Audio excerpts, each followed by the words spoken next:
Streaming 3, 2, 1, go. Hello, guys, and welcome to the VR Inside podcast. So this is episode number 4. So I can't believe we're on episode number 4 already. Literally feels like we only started last week. So this has been really, really cool and really good fun so far. So I hope you guys that are joining us in the live stream are enjoying this too. So as you will know, this is a weekly podcast that is streamed live every Saturday on Nathie's channel. You can tune into the show at 4 p.m. Central European Summertime, 3 p.m. Greenwich Mean Time, and 9 a.m. Pacific Time. And if you missed the podcast for whatever reason, you're busy, I appreciate it. A lot of people got a lot of stuff going on in their lives. You can check out the podcast on my channel, which I upload on a Sunday. So I'll be uploading that to my channel tomorrow, so you can catch up there. If you've got any comments or questions, chuck them in the chat and we'll try our best whilst we're having a discussion to sort of keep popping in and out to answer some of your guys' questions. So in today's episode, we've got a few topics to talk about. We've got the Oculus returns policy. We've got From Other Suns open beta, which is running this weekend. We've got budget cuts that has been delayed. We want to talk about the Z Mini AR. PSVR year anniversary and Rec Room is coming to PSVR. So we've got a lot of stuff to talk about, guys. So I just want to sort of like get the introductions out of the way. Of the man that needs no introduction, Nathie, if that is his real name. Hello. We're still not sure. I'm looking a little different. I'm still Nathie. That's how I feel like, at least. So yeah. Apparently, once you get over 250k subscribers, you've got to change your hair color. It's mandatory on YouTube nowadays. Most people go with like a blue or a pink or a color that most real people can't have. Nathie likes to keep it real, you know. Keeping it real. It kind of looks real, right? Yeah. It looks good. Yeah, it's nice, man. It's nice. So thanks again, Nathie, for hosting this podcast on your channel. Really, really cool of you, dude. We've got PSVR Frank, or should we now call him PC VR Frank, because he has now joined the PC Master Race and now has a PC and is running a HTC Vive and an Oculus Rift. How you doing, bro? You all right? Doing well, Mike. Pleasure to be here. Nice, man. We've got Austin. That is his real name. The bro Metheus. How you doing, dude? You all right? I'm doing real good. That's Absolutely cool, man. Happy to be here. Unfortunately, Rowdy isn't here today. He couldn't make it. He is currently at Games Force in Brussels. He's going to be showing everyone there how to break out of a prison in real life. So, you know, he is the prison boss. He's doing a live demo there. This is what I've heard. It's rumor only. It's rumor only. It's not being confirmed by the Rowdy man himself, but this is what I'm hearing. So I just wanted to throw that out there. And last but not least, myself, Mike from Virtual Reality Oasis. So let's kick off the show, guys. How are you all doing today? Well, I miss Rowdy Wunderbar. a bit. You know? Beautiful. Yeah, we do. We missed the round. I'll just cry myself asleep a little bit without Rowdy, but other than that, doing okay. As you can see on the podcast, he got like blocked by YouTube. You know, we're not allowed to talk to him anymore. Yeah, that's the way it goes. He got his privileges taken away. He's not advertiser friendly. That's the problem. So sorry. So guys. we can't even associate with him anymore. Otherwise, we all get hit with the ban hammer, right? So.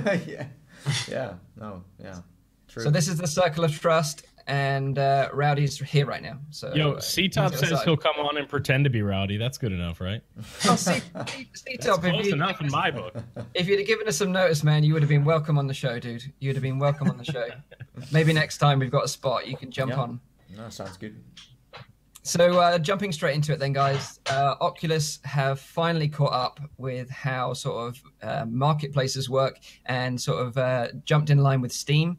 So they've got this new Oculus returns policy now. So it's been a long time coming. But just like on Steam, now they've got this refund system. So it's available worldwide on the Oculus Rift and Gear VR. And essentially what it means is that if you buy a game and you don't particularly enjoy it for whatever reason, as long as it's within 14 days and you've played the game or experience for less than 2 hours, then you can get an automatic refund, which is really, really cool. And it's something that has been a long time coming. So what do you guys think of that? They didn't have any return policy before? That's what I was wondering. Nothing?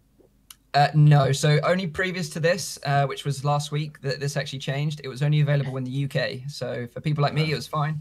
But for the rest of the world, unfortunately, no. So it's the same as like the Steam one then. It has the 2-hour limit. Is that what you said? Exactly the same as Steam right now. Yeah. All right, fair enough.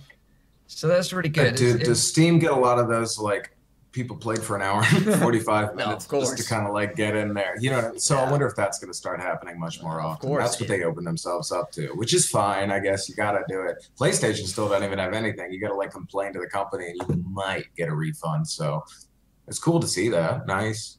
Yeah. It's just hope less people take advantage. People are going to take advantage of just about any system, but I would at least like people to have the option. I mean, if you get ripped off, some of these VR games are so overpriced that at least having the option to be like, hey, I just spent $60 or $40 on something that has like 1 hour of value. It's probably a good idea then to have the option to refund. No, but that's funny. Like on PC, we get ripped off a lot, but on console, they just know how it works. You know, they don't rip people off. You like Frank, right? You never. Like, how many times? No, I haven't had any games that I was just like, oh, like I'm so angry, I just want to get this money back. Like, I mean, they've been like, oh, it sucked, but whatever. Yeah. I've never been like, I demand a refund for this title. Right. Yeah. Because normally it's flushed out enough when something hits like a PlayStation market, especially because Sony does a good job of like vetting most of the stuff that gets on there. I mean, I did play a VR ping pong game that was pretty trash, but other than that, I will say that just about everything I've seen on the market is at least within the ballpark of, you know, the value that it's worth. So you're not like hit over the head with some ridiculous price. You know what I mean? Yeah. Yeah, there's a game or two, but you're right. Exactly. Mike. I think the thing that worried me about this is that like a lot of VR experiences aren't particularly that long. So, you know, in some instances you could probably like complete a game and then like just take advantage of the system and get a full refund on a game that you've probably enjoyed and finished. I think that's the only thing that concerns me, just because of the nature of VR titles right now being very sort of quick. Yeah. And then it's kind of over with. Most games you can knock out in 2 hours, easy. Yeah. That's true. That's a good motivation for the developers to make a good, decent game. Longer game, Then we're gonna start seeing like 2.5 hour story games just to like hit that point. like a time or two, like hey, you need to play a little more. Hey, play a little tiny bit more. Why not? Here's a loot box. Yeah. You've got tons of mini movies, and they're all like 15 minutes long. Exactly. Padded, you know what I mean? But you can't skip. But also like a voice that tells you like, just keep in the game for wait, no, don't leave yet. I got more to tell. I got another joke. Listen to this one. This one is much better. It's going to evolve into trickery. It's going to be like time baiting. Time bait. That's what it's going to be called. Yeah, you're going to like want to X out. And it's going to be like, are you sure you don't want a level upgrade? Time baiting, the new VR craze. Exactly. I love it. You heard it here first, guys. We've literally already named it before it's even started. Yeah. You know? Yeah. Well, celebration is the key. So that is the Oculus returns policy that we can all enjoy and hopefully not take too much advantage of. So maybe a game that we won't be refunding because we hope it's going to be absolutely awesome, and that is From Other Suns. There's been loads of talk about this game over the last 24 hours. What do you guys know about this game? Have any of you actually tried it yet before I sort of jump in? Yes. Okay. Yeah. I got to rock out with some of the beta time. It was cool. I like the inventory. That is the one thing that just keeps popping out to me because it really, really worked well. A lot of other things I'm excited to see what they develop and if they develop them. But the inventory is awesome, and they allowed for like smooth and locomotion, which is always cool. Okay, nice. So I just want to sort of just explain to the audience what this game is all about. So From Other Suns is like an Oculus exclusive title made by Gunfire Games. They're the studio that brought us Chronos, which was a really, really cool title that launched when the Rift launched. It was one of those kind of games that you just use a controller, but it was a really nice RPG game where you kind of controlled the camera with your head. And it was really, really cool. And a lot of people really enjoyed that game. So also, they developed Dead and Buried, which was one of the titles when Touch came out, which was, again, really, really popular. But it seems to have died a little bit. Like the community behind that, unfortunately, seems to have died a bit. Dead and Buried was pretty cool. Yeah, it was a really fun game. I thought it was fun. I remember seeing Nathie playing it, and I got really excited because that was one of the first Oculus Touch games to come out, right? Yeah, that's right. Yeah. And it has mixed reality support now, if you missed that. If you wanted to see Oculus produce a really poor mixed reality video, you can check out their trailer for that. Whoa. Hold the phone. Oh, I saw that. Is Nathie live putting up a video of this as we're also streaming? Yeah, that's right. Yeah. That's how we're doing it now. We got like a full production team back there? I'm doing that. What up? You like that? What's going on? You like that video? Smoothie booty, right? I just got a half chub. That's awesome. I got like a control room here now with buttons. Like blue is other You need a stream deck now. Red is Rowdy live from Game Force escaping. You know, I got all kinds of buttons here. Yeah. Oh my god. No, but I like the game. It's like Star Trek Bridge Crew, but then you can actually get off your chair and move away from your spaceship. It's just that I'm wondering how much content is there. This is just a basic demo kind of thing, open beta. So I'm like, how random is it generated? How much fun is it when it gets generated again? Is it really different compared to? So I'm like, hey, if I can really explore planets and beam myself back into the spaceship and talk to, for example, Frank, and he needs to fix something, and you really got that teamwork going on. Then yeah, but when I played it, it's really fun, but I'm missing the roles. Like, how do you really, what is Frank, for example, in my team? So it's not really assigning anything to anyone. So that's what they should do to keep it more like less chaotic, because my ship blew up twice. So I don't know, I was doing something like So you're gonna want to leave somebody like on the ship and send other people back. That would sound really cool. Yeah, that sounds cool. You're right. And they're like, oh, fix the engine. They're shooting at us right now. Well, yeah, that would be awesome. Yeah, just communicating through a radio and have some like noise on it too, where you can't hear them anymore because you're fighting. Which game is this again? From Other Suns. Okay. Oh yeah, you got to check it out, bro. You got 2 days left. Yeah. All right. Yeah. I think I got a key to that. Oh no, it's free beta. It's free beta. Ooh, yeah. That's even better. Yeah, and it works on Revive apparently.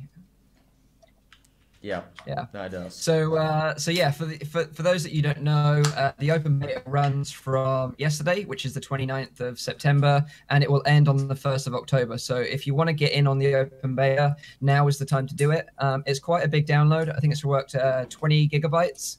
So it's a bit of a hefty download just to try something out. But from what I've heard, people are digging it so far, like you guys say. It's like a co-op shooter. I think it's probably best enjoyed with other players that you know, a bit like Star Trek Bridge Crew was. You kind of need a cool team that you can rely on, and it's kind of been described as a mix between Star Trek Bridge Crew, FTL, and Borderlands. So I'm kind of digging that kind of like description of the game. So why Borderlands? I mean, so from what I've heard, you can unlock different weapons. Is that right? Yeah, there's tons of like random weapons, you know what I mean? So I think that's why they're calling it Borderlandsy. Like I had one that like shot like these weird like lightning bolt things, and then a scatter shot, and then the random pistol, and then there was like a flamethrowery thing. So it's just you find like, and a cool shield thing. The shield was pretty cool. Yeah, so there was a pretty decent variety in weapons in just the 3 levels that I played. So maybe that's what they're saying. Yeah, and they said that there's like you can get a lot of loot in the game, but is the loot just weapons, or is there other in-game items as well? Like you had to find key cards to open doors. There was like stim packs. They had these like little hack things that you could like use to hack the systems to like take the inventory from some ship that you'd like broken into and then transfer it back to your ship. So they're building a cool system. But like Nathie said, we just got to see how well they'd like to get it all together and like what they do to make us enticed to. Because right now I like pressed the jump and I was like, okay, like I jumped here, but I didn't have any kind of like final destination. I could tell that like, I think you're trying to move towards Earth is your end goal. And like, because you can see there's like a certain % towards Earth. And so maybe that's what we're all working towards. Like there's going to be some big end plot at Earth. I don't know, but No Man's Sky? You guys that's what I also thought about.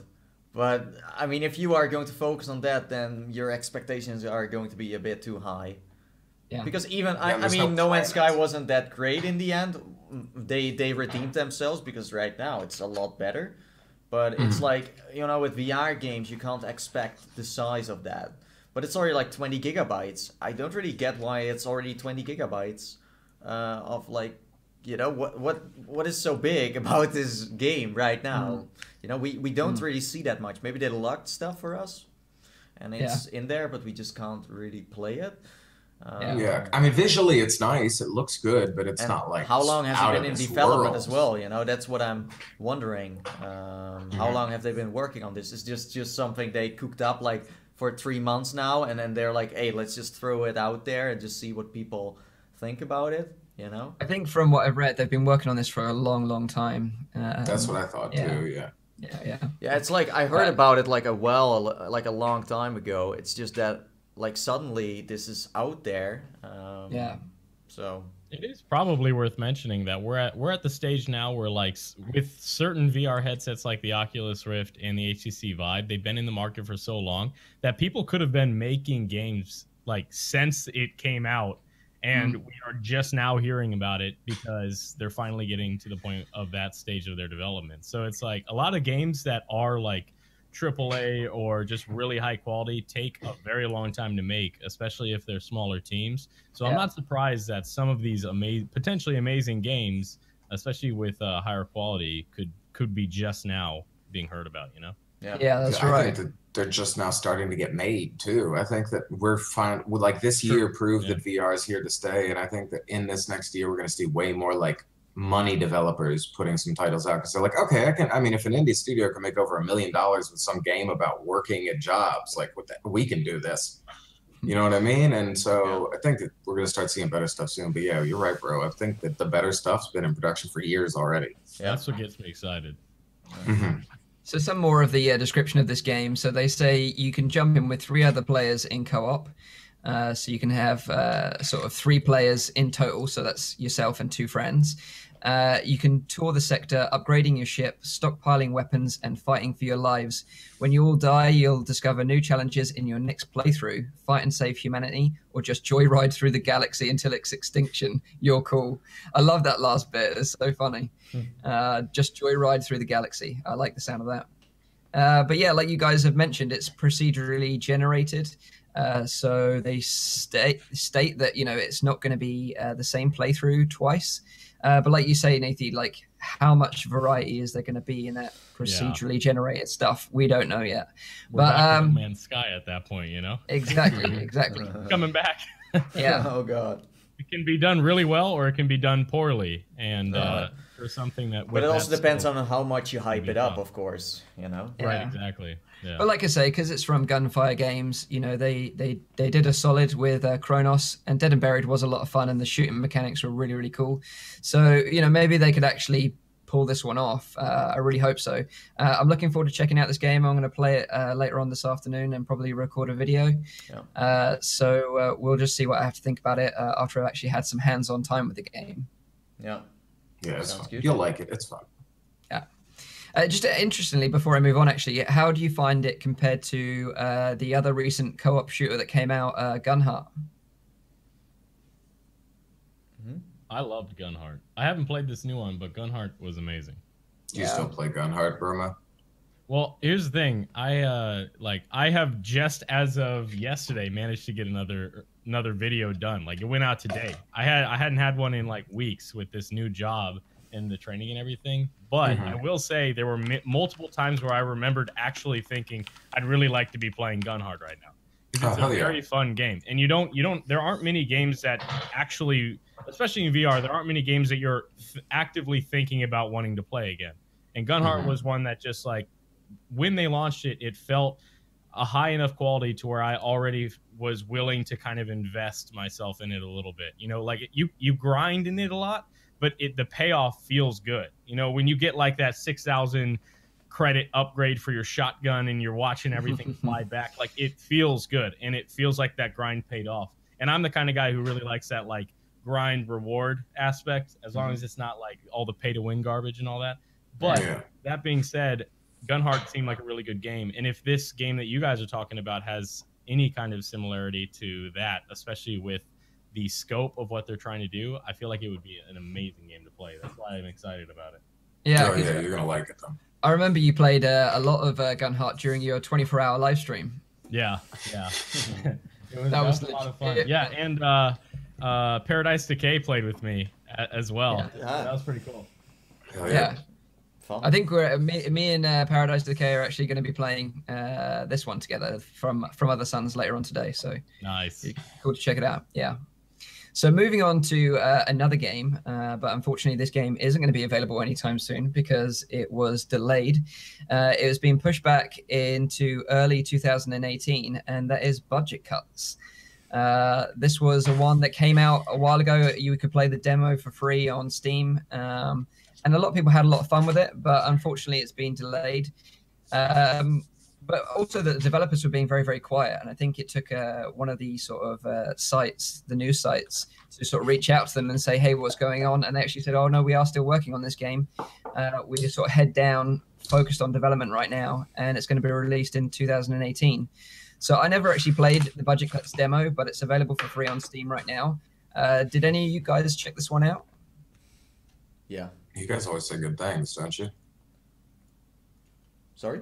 That's what I thought. I've always heard good things about Budget Cuts. I haven't checked it out. No, it's really good. It's just that I played it a couple of times, and you know, it's really cool, especially if it's like one of your first like games you play on your Vive or Rift. You know, I do feel like what is like on the table now, or what you can still play, is kind of outdated and doesn't really meet up to the expectations. So I'm like, maybe you are kind of late with the whole, because people said like, yeah, the concept is really cool of teleportation, you know, because you teleport, you don't walk, you know, you just look through portals and then go to the next. But I've seen so many other games doing this as well now, and found other ways of teleportation that is kind of cool, that I'm like, you're kind of late to the party, you know. People have like high expectations. Has it been delayed because they need to add more, or are they kind of desperate trying to find a new way to bring this game to the public that is used to VR right now, you know? So that's the thing. But I liked it based on what I played. It's cool, but right now I'm not sure if it would still work, you know? I'm like, they need to come up with some extra focus. Do you think that they need to focus on like a new audience, or do you think they need to focus like, because new people to the headset are still going to like it, right? But there's still those people that have been around forever. That's the point. That's what I'm wondering. I mean, if the people, like the new people, are gonna love this, I mean, the people that play for a while now, maybe they will have to come up with some stuff that is going to be a bit more exciting. I don't know. Yeah. It's just that when this game could have come out like at the start when the Vive came out, it would have blown up for sure. But now I think that the whole bomb that is going to explode of this like hype is going to be much smaller, because they keep on delaying this, you know, and they haven't really been transparent to the people that were interested in this game. You know, they were kind of like radio silent about it. So I'm they might have spent all this time, like they might have thought the same thing that we thought. Like maybe they, after so much time of delays and everything, realize that, okay, this teleporting around, you're throwing some knives, you're being stealthy and all that, but it's not new anymore. And the novelty of it will already be gone by the time we release. So maybe all these delays are because they're trying to kind of swing it in a new direction or add a lot of new features or something. That's what I'm hoping for, at least. Maybe they'll kind of like pivot a little bit and make it something even more innovative. I mean, they're the first people to think of, you know, this idea of, that's true. You know, you shoot the ball and you can look through where you're going and stuff. I thought that was really cool and very like, it made a lot of sense, and it made it feel like very innovative. Yeah. So I'd be interested to see what does end up coming out, because it could be completely different than what we expected to be based off of what we saw before. Well, they got something to hide for sure, because otherwise they were just putting patches on Steam showing what they were working on and what they were doing, you know. I really had to like ask on my Twitter a couple of months ago, like, what happened to Budget Cuts and what happened to the development studio. And then they just told me like, we're still working on it. Then tell everyone that you are still working on it, because otherwise we don't know. This game, like, this is one of the oldest releases ever. Like this was going to come out on maybe a few weeks after the Vive came out. It's like one and a half years ago. So it was one of the games that initially hyped the Vive. I mean, I remember seeing that and being like, oh my god, I have to be a part of that. That looks like so much fun. But it would have been a killer app for sure. I mean, back then I was like, wow, you know, I can just look through the fence and I can throw stuff, and I was really feeling like I was inside a room and doing things, and I don't know. It's kind of strange that, I mean, as a development studio, if you want to keep your people interested that want to buy it in the end, then you need to keep them hooked in a way and keep them updated. But right now, so many people forgot about it, you know. So I'm not sure. We will see.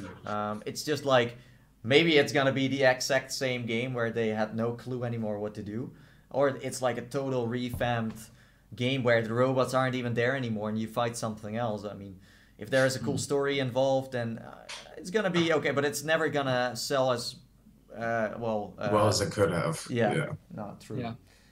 So looking at the studio that make budget cuts, I think it's called Neat Corporation. I think they're a very small studio, but like you say, you know, even having a Twitter or some sort of announcement through some sort of social media that, hey, we're still working on the game would benefit. Yeah. But this was a statement from Marco Pimento, who is the sort of CEO or as such as, like, you know, Neat Corporation. He's like, we're spending minimal time on PR in order to focus on development of the game. Seeing as we're such a small team, this is understandably leads to people wondering about the status. Rest assured, we're still working on the game, like, a lot. So so he's saying that, you know, they're working on the game, but like you say, if they've got even just a Twitter account just to tweet something out to let people know this is still something they need to be interested in and it's still being worked on and they're just trying to make it the best thing that they can, then it's going to make a big difference for them. But just to say nothing and then just to pop up like in 6 months time, like, oh, we've got this game out, everyone's going to be moved on and they're going to be looking at something else. Yeah.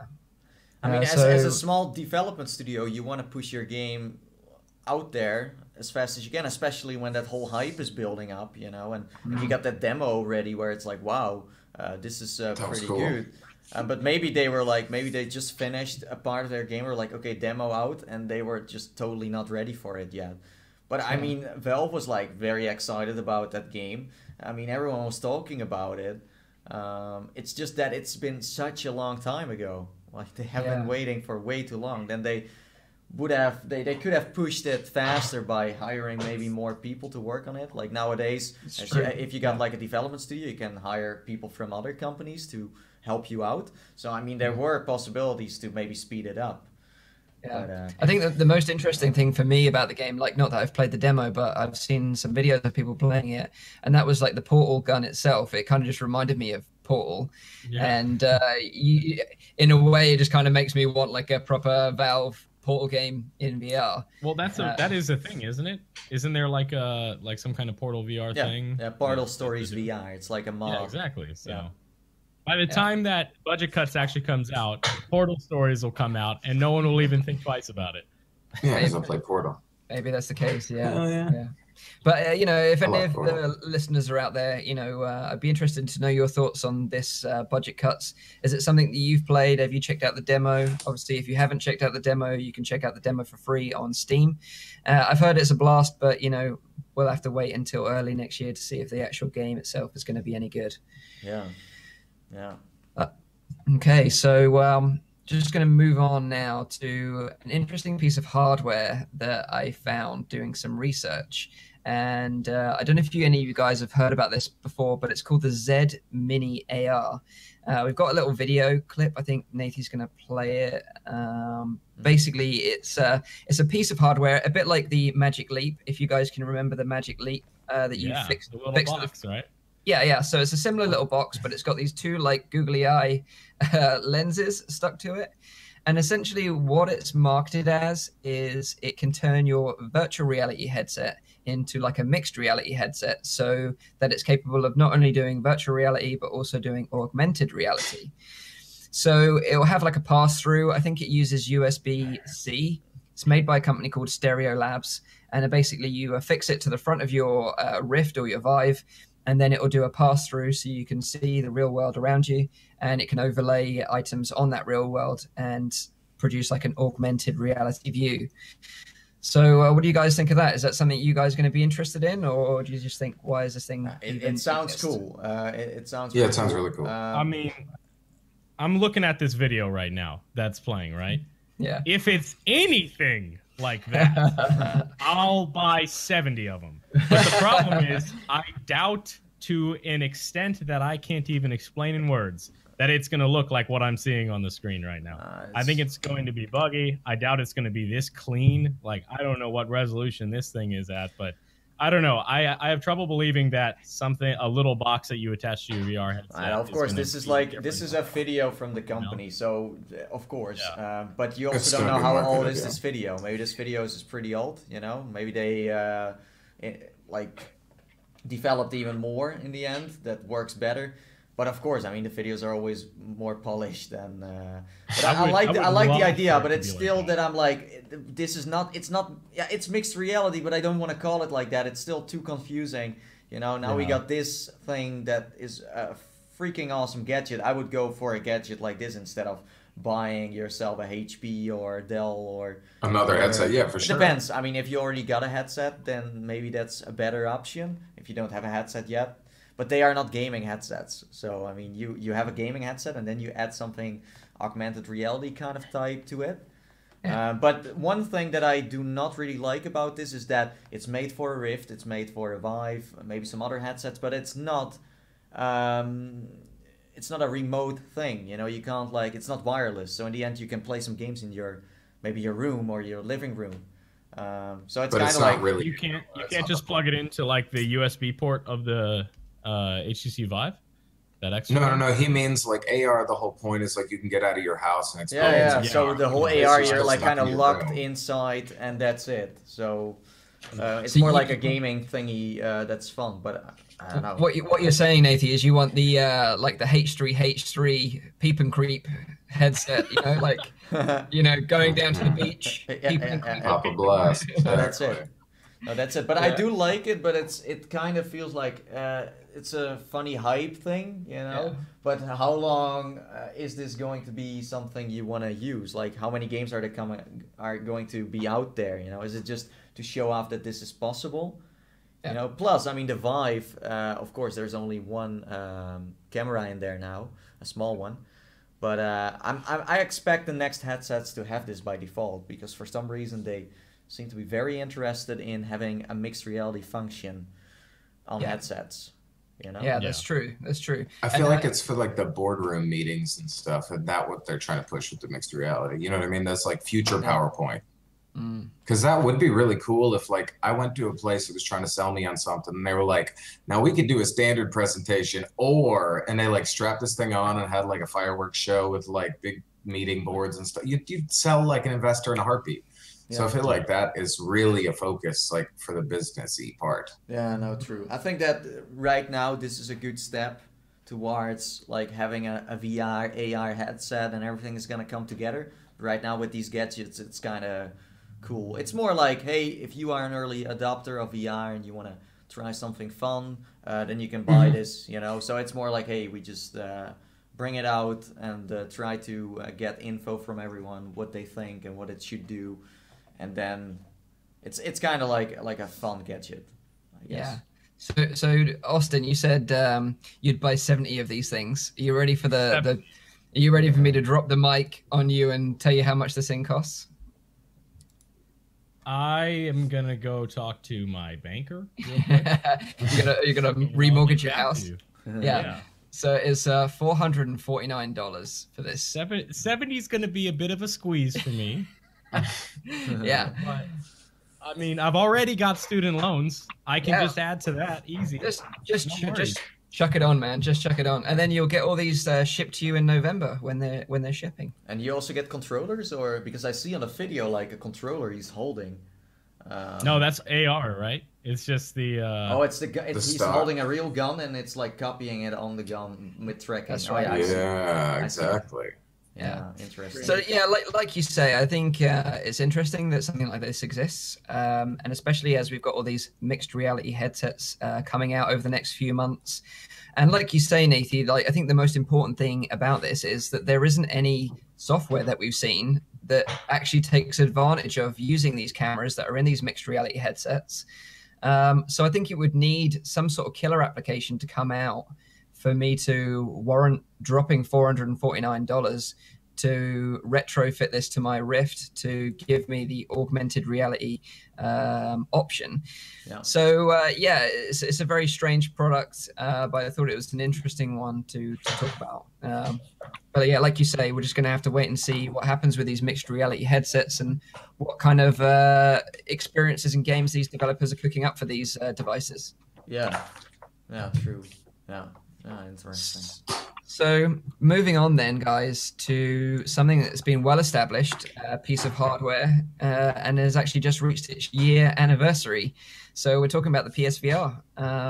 On the 13th of October next month, it will be a year old, which is crazy. Hold on, I'm trying to do a 12-gun salute, but I can't. Wow. Man. That is so which exciting. And it's a big sale in the PlayStation Store too, which is nice. So if you're, I have a strong feeling they're going to deduct the price of the headset like $50 for a week or two, but none of that's been said, so I have no idea. But there's also going to be a drop on a lot of I think the first round of games. So if you missed any of the original titles, you're going to be able to get a good deal, which is nice. I'm glad they're doing it. Yeah, no, it's awesome. Like if I think about the whole year, what they have been bringing out and what they have been doing, it's like I usually like to complain about a lot of stuff, but I mean with PlayStation VR, there's almost nothing no bad decisions and a lot of news out there, like fake news maybe, where it's PlayStation, they don't really know what to do with the VR headset. I mean they knew what they wanted to do with it. I mean they were they know it's crazy like how dedicated that fan base is compared to PC. It's amazing. It's crazy. Yeah, the people love it. It's really cool. And we're almost at 2 million, which is nice. I mean, honestly, we could be pretty close to 2 million, and they just haven't said anything yet. But I think by the holidays, it'll definitely be there, which is nuts. And they even had a statement lately where they said that they're nervous being in the top spot because everybody's judging them. And they even believe in diversity. You know what I mean? Which is kind of, I don't know, which is kind of a crazy thing for a company to have to say. Yeah, definitely. And it looks like you say, Frank, they're going to be hosting a sale on the PlayStation Store starting on the 10th of October. So a lot of, like you say, the VR titles will be reduced.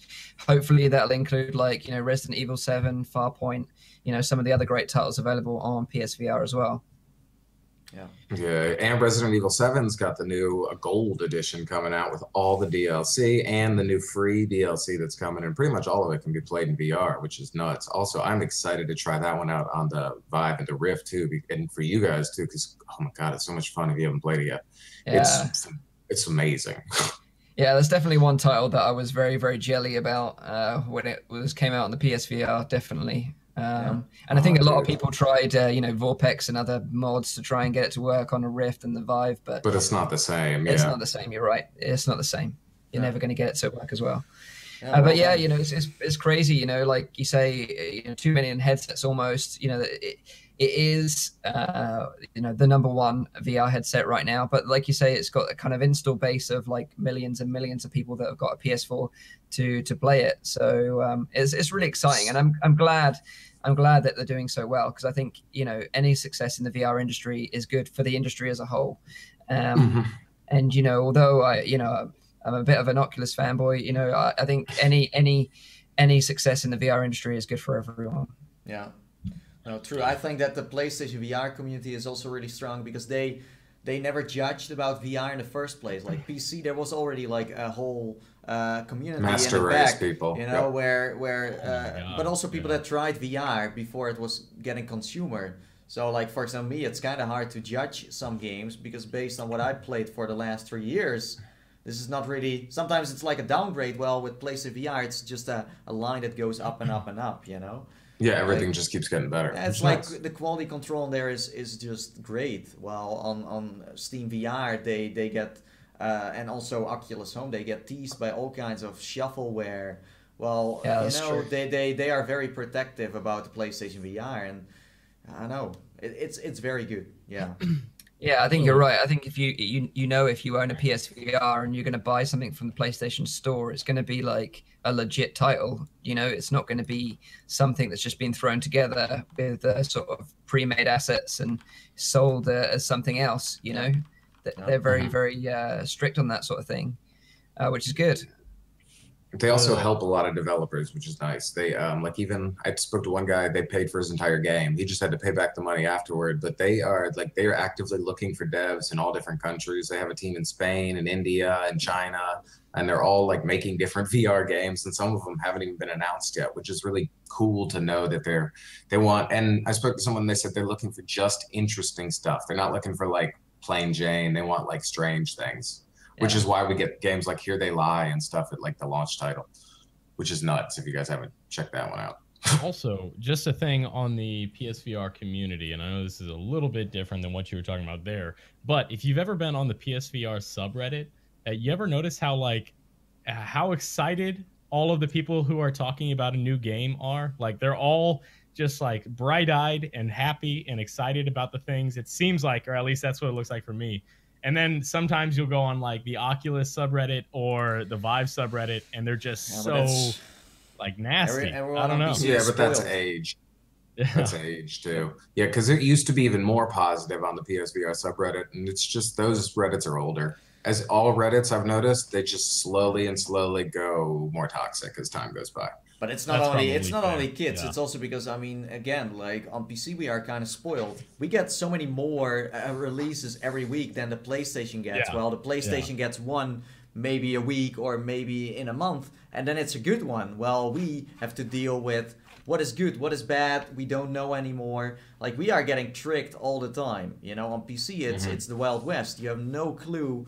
Sometimes screenshots look nice and it got rendered in the Unreal Engine and it's like, wow, wow, wow, amazing, and this story is so exciting. But like, the excitement gets killed because some developers want to abuse people to make just a quick buck, you know? Well, on PlayStation VR, again, they are very protective. They seem to know what they are doing. Quality control is there. You know, well, on PC, there are so many things that, you know, the trust is sometimes getting killed off by games that are a total waste of your time. Yeah, that's fair. Like those $1.99 titles. Yeah, exactly. Just like, I guess I could grab it. It looks okay, and then you get it, and it's just trash. And you're like, I wasted $2, which is nothing. But like, if 5,000 people wasted $2, then like they made 10,000 just wasted dollars. I mean, if I would recommend someone buying a PlayStation VR, I don't really need to worry about what is going to happen next. Well, on PC, it's like, watch out because this and that and that and that. You know, so it's a closed system, and that's why it works so well. You know, so yeah, they done pretty well. If you think about they're it. Good. Yeah, I think and they're still. Go on, sorry, dude. Mike, oh no, I was just gonna say, and they're just pushing into next year. We just keep getting more news, which is nice. It's not like they're like slowing down; it just keeps ramping up. But yeah, Mike, now. Yeah, totally. And I was just gonna say, like, I know you mentioned about the price drop. I read something today that Sony announced that they're going to be doing a bundle with the camera now. So it's that's a little ways back. Yeah, but yeah, exactly. They already did a price drop, which is nice. But I'm thinking they might do another $50 one for like the full bundle for the anniversary. Yeah, and I think personally, like, the only thing that I would say with the Sony platform is that, you know, they've just got to change those controllers up, man. That's the only thing that puts me off actually getting into PSVR is the controllers. I don't like them. Yeah, they're business people at the end of the day. You can't forget that. They're like some of the like smarter ones with stock issues. And I think that they have some in development, but they're smart enough not to tell us because they know we're going to stop buying the old ones if they say that they got new ones coming. So I think it's just going to be like they're coming out and then a month later they're going to be out. Like that, so like smart. Bethesda way of doing it. That's way smarter. It's extremely smart because those moves, like, they were still from the PlayStation 3. They weren't really selling that well, you know, and everyone was buying them, you know. I was actually looking for them everywhere, and everyone was trying to get it from everywhere. They're on back order So now. It's like, you know, they are forgotten, and then suddenly they are the most popular thing everyone needs. Well, they're so old. You know, it's like... And they work pretty damn well for how old they are, honestly. You got to give them that. It's like 5-year-old technology, and it's killing it. Yeah. So if we knew what we knew now, we would have bought a shed load of those controllers back in the day and stockpiled them for when VR came out. Yeah, Who would have known? But it's the same with the camera. It's just that, in my opinion, I mean, for the price, the controllers are fine. You know, that's why it's also very cheap, because the technology is kind of, well, outdated, but it works. But it's just, for me, the deal breaker was the cables. You know, the cables that I need to have everywhere, because there are a lot of cables. coming in and out of it, you know. There's like one HDMI going to the PlayStation, then it goes to that thing again, and it's like, I don't know, like for if you got a living room, for example, and have that many cables. But I mean, you got to work on management. I feel you. The first days I got it, it was just trash. But after like now I've done them for a month or so, and I'm able to hide them a little bit. But yeah, it's got a decent number of cables. But then again, the Vive's got a crap load of cables too. It's got the same little like breaker box. You know what I mean? Yeah, that's true. And so that's when I was setting it up, I was like, oh, they kind of did it like the PlayStation VR with like the little box, which is smart. I think a little bit. Yeah, no, that's right. No, but for the price, it's totally fair, and also like that power system you have that keeps it like cool, you know, and keeps it like running. No, it's that's it. Like they made a very smart system, you know. And that's what I like about PlayStation themselves and about the developers. They are very creative, you know. They got less to work with. But they are very smart in how they do it, you know, and also with the games. Super like smart. They look so nice, the games, and let's be honest, the PlayStation Pro, it's pretty strong compared to PC. It's of course nothing, but still, it looks so nice. They have been so smart in how they made everything, how it renders. So yeah, again, they are on the top of VR right now. And they actually have what's it called? When the Xbox One X comes out, they're going to start pushing this new like platform or whatever thing they built into the architecture of, I think the Pro and maybe the old one, where they can run a lot of it on the online side, so we can get better like rendered games without having to like change up your hardware, which will be nice when that happens too. So like they're ready for the future too, which is good. I mean, it's going to be an always online future, but I'm cool with that. Yeah. I'd be interested to know in the chat how many of you guys are actually rocking a PSVR out there, and you know what headset are you guys running. Yeah, I'd be interested to know. So Frank, do you have any like plans, by the way, for you know, the anniversary? Because I mean, you're the VR channel for PlayStation.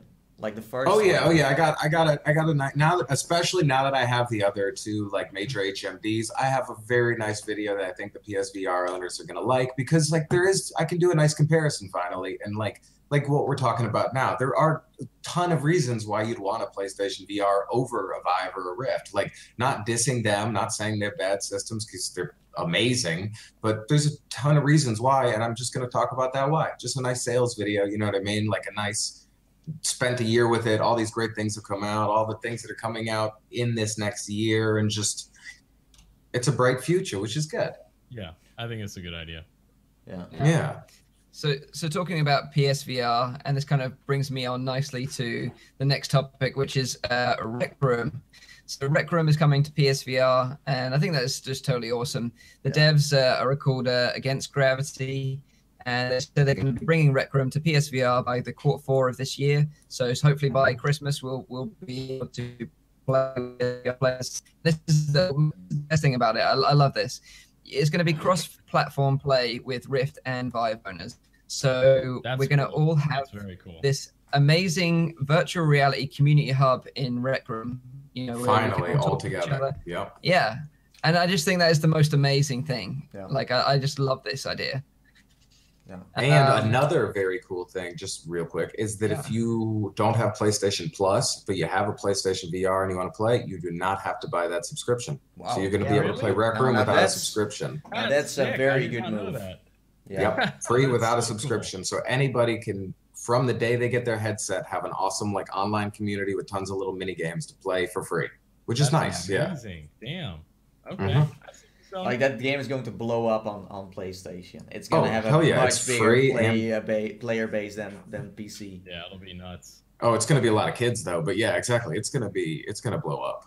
There's a lot of kids just on like Vive and everything already. Yeah, but it seems like they are not very amused by it, or they want to like filter it out in a way. Because every time I join, it's like, just say that you are 12 plus, and then you can join. So it's like they are trying to stop it in a way. Yeah. Because as an adult or as someone that just wants to play casually, it's kind of, you know... it is weird. It's kind of weird indeed. So yeah, I don't want to do that. You go into the lobby and all you hear is just like yelling or like just weird talking. Like, let's be honest here. How many games did you play where you're actually trying to communicate with a 4 or 5 year old boy or girl. Like that never happens, and you can really feel like the gap of age then, and it doesn't make any sense. So it's like, maybe they should. And VR is like so.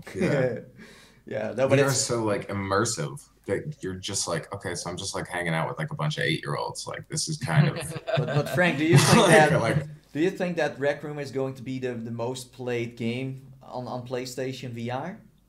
Yeah, dude. Yeah, because that's what everybody's been wanting for day one. It's like a nice like social game. Yeah. And that's just the kind of communities PlayStation's always like had. Like they've always had like a home. They've always had people that had some kind of like social like hub thing. Yeah. And I think that I really think that one's gonna blow up like crazy. Yeah. Because I mean, even playing it now, like I can tell from the Quest, people are gonna love meeting up and like doing the little fist bump to like join the teams and like decking out their dorm room, and like the PlayStation users are gonna poop for that, which is nice. I'm glad that they're like bringing it over, and I'm excited to try out the beta. And yeah, that's the thing, they're running a beta, and if you live in North America, I think you could sign up now and you can test it before it even comes out. Yeah, which is cool. That's right. Yeah. And I think this is the craziest thing about this developer against Gravity and Rec Room as a whole, because like if you look at Rec Room, it's got this amazing community. It's a free game. They've never tried anything. They keep on adding new features, new quests. And what amazes me about this is that it's still free. There's no ads. There's no microtransactions. And it's just like, how is this thing even possible? You know, it amazes me. Somehow they must make it work, or they've got a plan for the future maybe. But it just amazes me how they get this to work. I have a strong feeling, now I don't want to, maybe not, but I have a strong feeling once it comes over to console, we may see some microtransactions. Because PlayStation's really, I mean, consoles, like you just see way more microtransactions, I think. Yeah. Especially nowadays, like that's. Yeah, but then what you're saying here is because the PlayStation VR version is linked to the Steam edition and the Oculus Home, then we are getting involved too as PC community. Oh, so then it might. I don't know. Retroactive. But I think people will accept it, and it's fine. Cosmetic. As long as it's not a pay-to-win thing, and that's like Rec Room is not a game that really matters where someone loses or wins. I think they are waiting for that extra player base to arrive, because maybe before they try to charge. Yeah, me too. That's what I'm saying, because they want people to want to play it. And then if somebody wants to buy like a shiny silver like neon sequin dress to wear when they're in Rec Room, they could pay that extra like $2. But that's up to you. I'd pay to do that. Definitely. Exactly. Or like have a mermaid tail or something, you know what I mean? Yeah, like premium avatars. I could easily see happening. Well, maybe we should invite someone over from their development studio to talk to us about this and see what they have planned. Yeah, that'd be cool. So yeah, maybe we can do that. Sounds good, because they are kind of like mysterious as a company, you know? They don't seem to be very like outspoken on Twitter or anything. They just do their thing. No one hates the game. It just works. It's one of the popular ones out there, and they may just not spend money on PR. Exactly. It's just that like the game is just that Wii kind of game, you know. It's kind of like Nintendo. It's kind of like a Nintendo VR game, you know. Yeah, that's what it feels like completely, and it's really polished. It's very cozy, and they were also one of the first ones using those face things where you hit someone and they do like a funny face. So it's really like, I have the feeling that people are alive in that game when I play with them. You know, that I really feel like we are there together. Yeah, it's definitely one of those titles that anyone that gets into VR and is looking for titles to download and play, it's always one that I recommend, just because it's free and it is awesome. Yeah. And it's actually funny because I went into Rec Room, and I know a lot of you guys say, you know, there's a lot of kids and people in there just messing around. So I was like, you know, instead of being trolled, I'm going to go in there as a bit of a troll myself.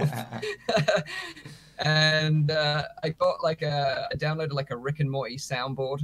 And basically, I was just running around the game, playing paintball and screaming like "Pick Rick" at everyone, and it was driving people.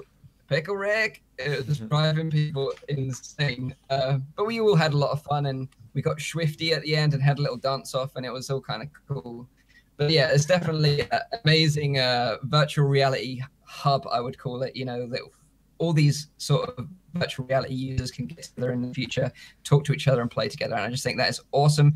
And it's something that definitely, you know, I wish more developers would get involved in making their games cross-platform so we can all play together. And there isn't this kind of divide between people that want to experience VR. Yeah, no, yeah. It's probably worth mentioning that, oddly enough, this whole VR thing has created probably more cross-platform. Even though it's not, you know, super widespread on VR, it's probably more widespread to have the idea to do cross-platform than on regular consoles and everything. Yeah. I mean, I feel like I never see it on regular consoles, and at least on VR, if somebody says, "Hey, we're trying to do this." Depends. I mean, PlayStation is pretty open about it. I mean, I'm playing a lot of Rocket League, and we play together with people from PlayStation Network, so it's there. But you're right, like, but they also have to, because otherwise it's not gonna work. And I think developers are also telling Sony, like, hey, come on, let's do this, because, you know, we don't have that many people to. So like Warzone that just came out. Also worth mentioning, Sony was actually the last ones to join on Rocket League because they didn't want their community like part of that. I remember reading something about Sony being actually against that for a while. They were, but in the end they did it, and Xbox is not doing it. You can't play with people from Xbox, so yeah, it seems like VR is bringing more people together, but it's also because the player base is too small. If it was bigger and everyone has their own, you know, party going on, then trust me, then no one is interested in each other. But right now they have to share to go to a higher level, you know? Which is great. I love that. I read enjoy it for now. Yeah, as long as it lasts. You know, happy family. And then we'll worry about it later. Yeah. We got to work together now. Yeah. So I just want to throw it out there to the chat. Have you guys got any questions just before we ask what games we're playing and stuff that we got planned this week coming up? I don't know if any one of you guys can just sort of moderate the chat a little bit. It's kind of funny, by the way, that every time I talk about PlayStation VR, I don't play with it that much anymore, but it makes me very happy in a way. Yeah. Well, with the Vive and the Rift, I got my depressive moments where I'm like, wow, the content out there, it really sucks. And with PlayStation VR, it just gives you that good feeling, you know?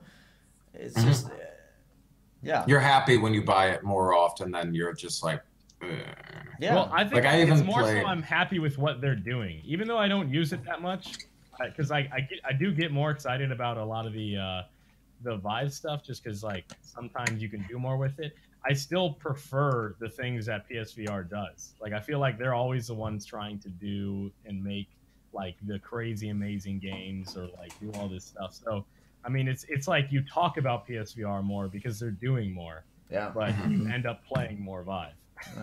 I started to do news, you guys, for like Rift and Vive news, and there's a lot of like crossover between even Rift, Vive, and PlayStation VRs. I like stay up to date like every single day, but PlayStation has really got almost daily news. Like something's happening, something's going on, and Oculus I can probably get like 3 days a week. Vive I could probably do crazy because they're doing stuff all over the place. Like they're nuts, they're everywhere.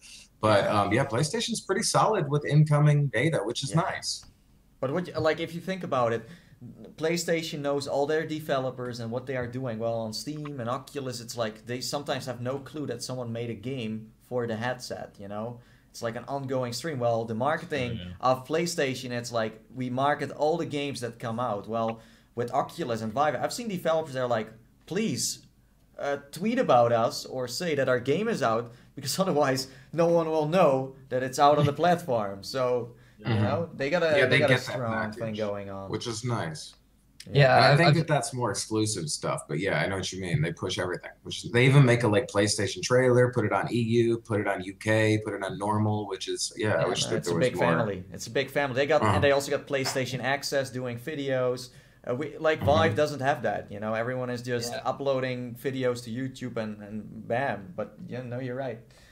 Yeah, totally. Like you say about Oculus, you know, I've seen it so many times just recently, and I tweeted myself personally, and I was just like, what is going on with this? Because like you say, with the support you get from PlayStation, that's very attractive as a developer. You're going to go, oh, okay, I'm going to go to their platform. I'm going to be featured on their store. I'm going to get a trailer. I'm going to get support from Sony. You, as a developer for Oculus right now, well, if you're a small studio and your game's not like a AAA game, like, you know, Killing Floor Incursion or From Other Suns, then no one's going to hear about you until the day of the release. And like Nathie said, I think that's really unfair because you want to bring more developers onto your platform and show them that you care about them. and that you're going to support the game, because at the end of the day, their game is their baby, right? And they want to make sure that their baby's looked after. So it's a bit of a shame, and I think it's definitely something that Oculus can step up a little bit more in the future and start saying, you know, these games are coming out on these dates. This is where you can find out more information about these games, but they're just not doing that right now, which is a shame. Yeah, it's hard to find release dates for those kind of things, which is nuts. PlayStation, there's like 7 blog posts about like what's coming out next week, and it's hard to find it for Oculus and Vive. You got to dig. Yeah. More like you just find it that day, and it's just like out on the store, and it's like, oh, here you go. And then they do a recap sometimes at the end of the week, but they only like include 1 or 2 games in the recap. It should be better done. I don't know. There's a bunch of little thingies, but what you gonna do? It's early. Yeah, sure. We're still early in VR, so. Yeah, cool. That's totally true. So is there anything going on in the chat? Anyone ask any questions? So someone asked about wireless. Yeah, wireless. VR. I would just say, do you guys wireless, yes or no? That's it. I'm not bothered about wireless right now, but I think it'll be something cool in the future. I think we have been like, but if it costs a lot of money, I don't care. We also talked about this in like episode 2 of the podcast. So, yeah. So I just want to go around just to find out what you guys have been up to this week, what games you've been playing, what you got planned coming up, any sort of plans for this weekend. I'll shoot Prometheus up first. What about you, dude? You know, the interesting thing about that is, so I hadn't like recorded a new game in a little while, and I noticed, and I don't know if this is the same for you guys, but I feel like in this last week, I've gotten so many emails for new games coming out. So I was actually going to ask you guys, which of these do you think would be a good one to actually check out? I feel like I got this like deluge of new games to try out, and I'm excited to try and get to all of them, but I don't know if I will be, because I have time now to be able to do this. So yeah, go for it. What you got? Well, I'd have to look through my emails. I just know that there's a ton of them. Yeah. I mean, I'm excited. What I would recommend you playing right now is Seeing the Land Beyond. Beautiful puzzle game. Really nice. Like, I played that 3 years ago on my Oculus Rift DK1. Very basic. That's what I'm talking about. That's one of those games. They have been in development for years, and then they bring it out, and then bam, nice. It's really cool. Quality, so like that one is super cool to play. I also played Tractor Ball. It's pinball meets Mario Kart meets Rocket League. That could be really funny. I'm not sure if that multiplayer is going to be like very popular, but it's really funny. So if you haven't checked the video, then go to my channel. Advertisement right here. On my own channel. Wow. On your channel. It's bad. I feel so bad for doing it together with you guys. I'm so ashamed of myself. And last but not least, I played Eternity Warriors. I would just wait until they update the game a bit more. The servers are not that stable. It's a wave-based shooter, by the way. So if you like that, then maybe you want to get it. Again, check out the review. And that's about it. So Austin, Tractor Ball, Seeing the Land Beyond, and Duck Season. I finished that one thanks to Mike, because he made a big video on it. He's like going crazy on that. So yeah, that's about it. Nice. I can dig it. I'm in. What about you, Frank? What have you been playing, dude? I've been playing, honestly, because I got the new headsets. I've played a little bit of everything. So like I finally got to play raw data PvP, and it was nuts and so much fun. And I got rage quit on like 4 times because I kept teabagging the guys, because I finally got to do that in VR, and it just feels so much better than it did in like a console game. And then I got to play Light Tracer on PlayStation VR, which actually surprised me, which is like a fun little, like, you control the world and this little tiny like Asian girl to like go to like the end of like the puzzle things, and they did it. It was from Oasis Games, and I had very, very, very low expectations, and they did a good job, and I was surprised. I don't know how deep it goes, the rabbit hole goes, but I was surprised by it, which is nice. And other than that, I've been working like crazy, so I haven't gotten to play so much, just more like little this and that. We talked about From Other Suns. It was really cool. Got to play that. And excited for what's coming out next week. There's some new stuff coming out next week. I just forgot right now. Always. Cool. There's always something new next week. I know there's something I want to play next week, and we'll talk about it soon. So yeah, cool. So like Nathie said, I went back to Duck Season, and I did some really game and uncovered a lot of the secrets, which were really, really fun. I did a video on that. I played some Rec Room, obviously, with the Rick and Morty soundboard. That was hilarious. But yeah, coming up, like I'm really excited to play From Other Suns. Talking about it with you guys has got me really hyped about this game, so I'm looking forward to checking that one out today. I also want to play Dimension Hunter at some point this week. It's one that I checked out. Mentioned that in the chat. Yeah, he said that. Oh right, okay. Yeah, like I played the demo about 8 months ago when they first dropped the demo, and I really enjoyed it. It had like a really cool soundtrack, and it was on Rails, so it was a bit weird, like a bit different. So I'm kind of interested to check that one out. I've also got this though, which is really, really cool, and I want to show you guys. I got one of these bad boys today, which is nice. The Super Nintendo Classic. It's just so small. Yeah. It's just so small, and I just love that. So hopefully I'll get a chance to play some of that. And also another non-VR game that I want to spend a little bit of time on is Cuphead, which is just a crazy, crazy difficult game that looks like a retro, cartoon. Yeah, I'm thinking of grabbing that one. Dude, like Cuphead in VR, you know, with that like third person where you can the big screen. Bam, man, that would be sick. That would be sick. That would be sick. Yeah. Yeah. By the way, Dimension Hunter has free logo now, so you don't have to play on Rails anymore. So that's good. And it's coming to PlayStation VR. Wow. I think maybe like next month or month after that, which is nice too. Yeah. Nice. So unless you guys have got anything else, or there's something in the comments that you want to talk about very briefly.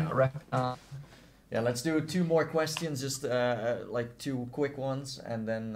Do I see any? I'm looking. See a lot of people. Thanks for joining, guys. I really appreciate it. Yeah, you guys, thanks for joining in. Hell yeah. And hit that thumbs up if you're enjoying this content, because, you know, hey, why not? Yeah. I'll be the guy to say it. Let's shoot for 10,000 likes. Whoa. Yeah, smash that like button, please, right? That's what you gotta say. I am thinking about getting a Vive. Should I wait for a new HMD or buy it? I don't think wait. It's going to be a while. Yeah, if you wait, you probably won't have. So if you want to get a Rift or a Vive right now, don't wait. It's not really. I expect like maybe somewhere next year. I don't know. Around this time that we might hear something else. Yeah, before the holidays they might announce. Oh yeah.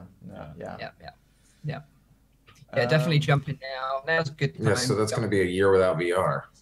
Who would want to do that to themselves? And the thing is as well, like, you know, just get a Vive and an Oculus now, and then when the new one comes out, sell your old one to fund the new one. That's what I would do. Yeah. Yeah, because you'll still be able to get a good deal on it. Oh, I think VR will just be even more popular at that point, you know? Exactly. Last but not least, we got a question from Nimzo. He's like a guy, he's like an expert in locomotion, by the way, so beware. What do you guys want from a locomotion system? If you can give like one thing that a locomotion system should have, what is it? Free motion. I really think that if like you're holding on forward on the trigger and you go forward and you turn your head and your body kind of turns with it, I really like when they use that locomotion. Like it's better than having to like click a stick to turn. Oh man, I cannot stand when where your head is pointing forces, because then you can't strafe. And like, especially if you're playing like a gun game, oh my God, I absolutely can't stand that, because I would like to have the like tactical ability to like look one way and move another direction. If my head is forcing me to go in one direction, it makes it so annoying and complicated to try and move. See, I haven't had that happen yet, but yeah, I can see where you fall into a problem. See, as long as they give me options, then I'm happy. And that is why the options is always a good thing, you know? Yeah, I think that's the key to locomotion is options. Oh yeah, and just also many options as possible. Like I've not seen many people do this, but like a jump mechanic, where it's like kind of it works, where you maybe jump yourself. I mean, Nimso did that with Mario. I mean, I played as Mario demo. I had to jump on Goombas. It's really fun that's and cool. dangerous. The Vivecraft does that, by the way. If you jump, your character will jump in Vivecraft. Yeah. So it has been done, and it works pretty well. Yeah, or maybe what Sirento is doing, where you got that slow-mo jump, kind of ninja styles, also really nice. I love that. So yeah, hopefully he's gonna make, like Nimso is working on all kinds of like demos with locomotion systems, and I gotta say he's doing a great job. So I don't mind the arm locomotion either. This like Vindicta, whatever, was the first one I got to try it with, and it's not bad. You know what I mean? It's okay. I could see it getting old and tiresome and not something you want to keep up with, but it's not. It's better than teleportation. Yeah. Definitely. Yeah. I agree with that. So yeah, that's about it then. Nice one. So I'm just going to wrap this up then, guys. So just to remind you all again that this podcast is live streamed every Saturday on Nathie's channel. You can tune into the show at 4 p.m. Central European Summer Time, 3 p.m. Greenwich Mean Time, and 9 a.m. Pacific US Time. Obviously, if you missed the show live for whatever reason, you can catch up. I'll upload the full stream to my channel, which is obviously Virtual Reality Oasis. Days you can catch up and see the podcast there. Obviously, if you've got any comments, I'll try my best to answer them there as well. So thanks again for watching, guys. I really appreciate everyone coming by and making comments and getting involved. It's really, really awesome. We're having a ton of fun making this podcast right now. So hopefully we can continue doing this in the future. So that's it, guys. Thank you very much. Been a blast. Have a nice weekend. Bye. See you then. Aloha. See you in the metaphors.